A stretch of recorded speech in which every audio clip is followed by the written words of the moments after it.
চবিতের রক্ত কেন চবিতের রক্ত কেন আমার বোন মরল কেন? এখনকার যে পরিস্থিতি সারা বাংলাদেশে, আমরা যে মিছিলের মাঝখানে বা আমাদের কার্যক্রমের মাঝখানে এভাবে বাধার সম্মুখীন হব, এটা খুবই অনুমেয় ছিল। আমরা আগে থেকেই জানতাম। তো তারপরে হচ্ছে আমাদেরকে আমাদের শান্তিপূর্ণ মিছিলে বাধা দিয়ে আমাদেরকে হচ্ছে ছত্রভঙ্গ করে দেওয়ার চেষ্টা করা হয়। আমি আসলে এটা তীব্র নিন্দা জানাচ্ছি।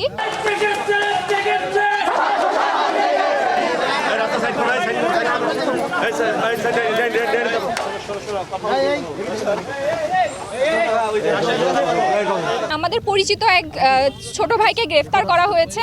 আমরা চাচ্ছি যে যে কোনো মূল্যে তাকে আজকের মধ্যেই যেন তাকে নিরাপদে বাসায় পৌঁছায় দেওয়া হয়, তার কোনো ধরনের ক্ষতি যেন হয় আমরা এটা চাই না।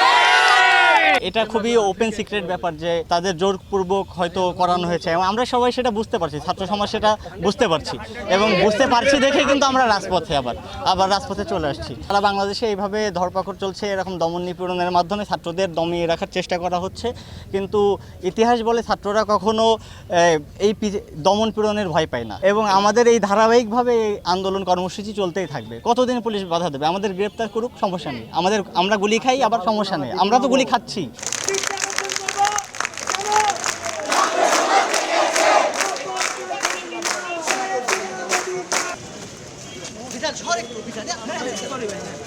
স্টুডেন্ট এগুলো আমার ব্যাগে আগে থেকেই ছিল, আমি নতুন করে ইনক্লুড করি নাই। আমি আসছিলাম, আমি চলে যাচ্ছি, কিন্তু আমাকে এখানে ধরা হয়েছে। আমার বাসা বগুড়াতে। আমি সাত মাথায় আসছিলাম, এমনি আসছিলাম, আর আমি কারো কোনো ক্ষতি করি নাই।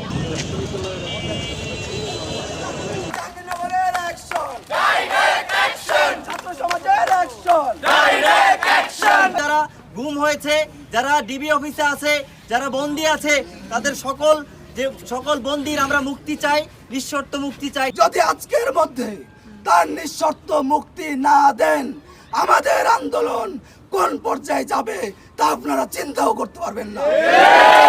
অতএব ছাত্র জনতার উপর গুলি না চালিয়ে শান্তিপূর্ণভাবে থাকুন, না হলে আপনাদের ধ্বংস অনিবার্য।